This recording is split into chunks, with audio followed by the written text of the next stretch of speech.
arkadaşlar. Birbirine karıştırmış olduğum ve rengi karman çorman koyu bir yeşile dönüşen bu kinetik kumdan harika bir slime yapmayı düşünüyorum. O kadar yumuşak ve güzel ki. Ama biraz şey gibi, kurumuş gibi, açıkta kaldı galiba. Elimizdeki kinetik kumları nasıl değerlendiririz? Kırmızı slime sıvısı var ve siyah gibi görünse de henüz kullanmadığım mor slime sıvısı var.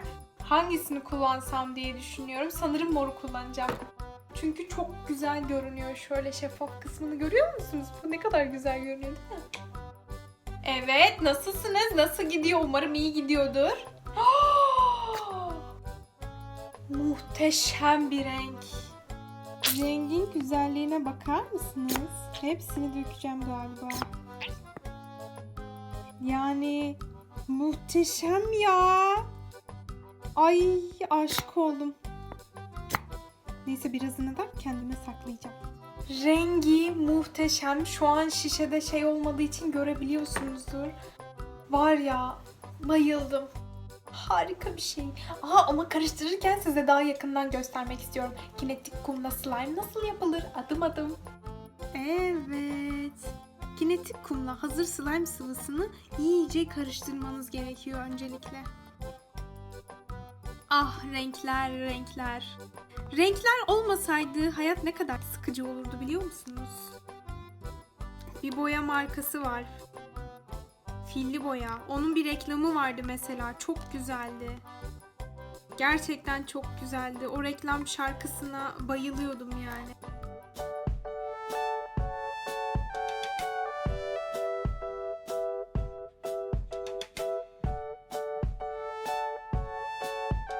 Ben karıştırdım ama yani slime'ın bütün güzel rengi yok oldu. Balçık rengi gibi bir şey oldu bu. O yüzden içerisine boya katacağım. Bu slime'ın hangi renk olmasını istiyorduk? Mor. Slime sıvımız harika bir renkte ancak kinetik kumumuz acayip bir renkte olduğu için karışınca böyle bir şey ortaya çıkmıştı. Şimdi moru elde etmek için bunlar guaj mı akrilik mi hatırlamıyorum, boyam var.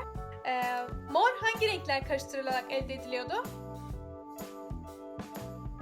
Bu ikisini dökeceğim içine ve bakalım ortaya neler çıkacak.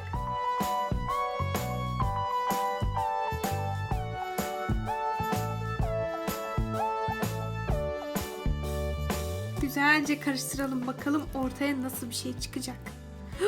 Vay, süper bir mor çıkmaya başladı sanki ortaya. Gerçekten harika bir mor çıkmaya başladı ortaya. Bayıldım bu renge. Ne kadar harika oldu ya. Bayıldım. İyice karıştırıyorum. Şöyle yanlardan gördüğüm kadarıyla. Araya gelmeyen renkleri de hop hop hop hop kapıyorum. Mükemmel oldum. Buna ne diyorduk? Buna ne deniyor tam olarak? Mor, morun harika ötesi bir tonu. Dayanamayıp suratıma süreceğim şimdi hepsini. Öyle şeyler yapmak yok. Şimdi sırada ne var? Tatlışlar. Boraks. Boraksımı yavaş yavaş ekliyorum. Yavaş yavaş ekliyorum derken hızlandım. Yavaş yavaş ekliyorum derken birden hızlandım.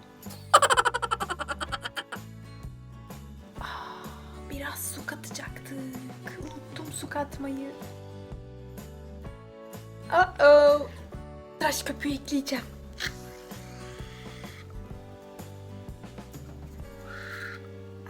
Karıştırmayı unuttum çünkü. Ben de diyorum ki niye böyle oluyor?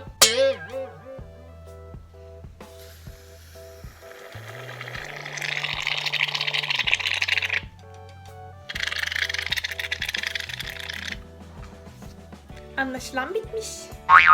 Alıyorum ellerimle.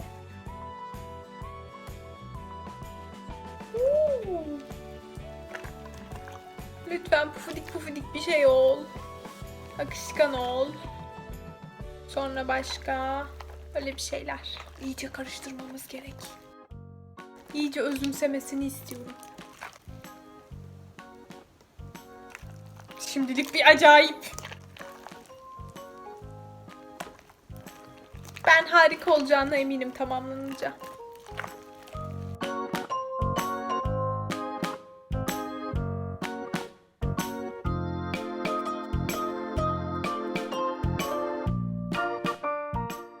Kendime açtım.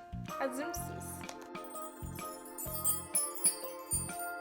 Dokusu, akışkanlığı o kadar harika oldu ki. Yuhuu! Arriba! Mükemmel oldu ve çıkardığı sesler. Şimdi şuradan kurtaralım.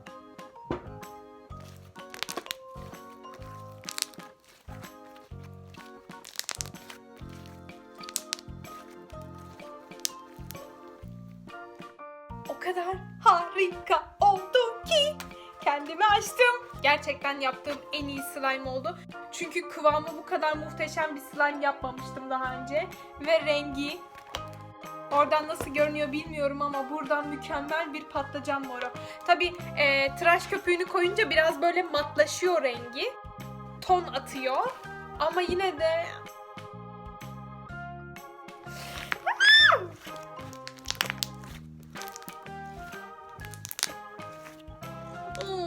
çok güzel.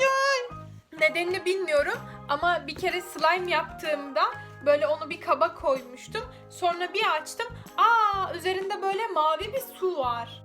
Onun neden olduğunu anlamadım ama o suyu döktükçe, o çıktıkça, suyu döktükçe böyle güzel oluyor. Bir daha çıkmıyor su. Şimdi bununla oynamaya devam edeceğim. Bu arada oynadığım zemin beyaz. Ve görüyorsunuz ki zeminde hiçbir boya yok. İçerisine o kadar boya koymama rağmen. Bu da tabii ki slime'ın özelliğinden kaynaklanıyor. Çünkü yapısında yapıştırıcı, tutkal gibi bir madde olduğu için belki de boyayı emiyor ve böylece hiçbir yere bulaşmıyor. Çok güzel oldu. Umarım videomu beğenmişsinizdir. Bir sonraki eğlenceli beste izle gününde görüşmek üzere. Videolarım kanalımda keşfedilmek için sizleri bekliyor.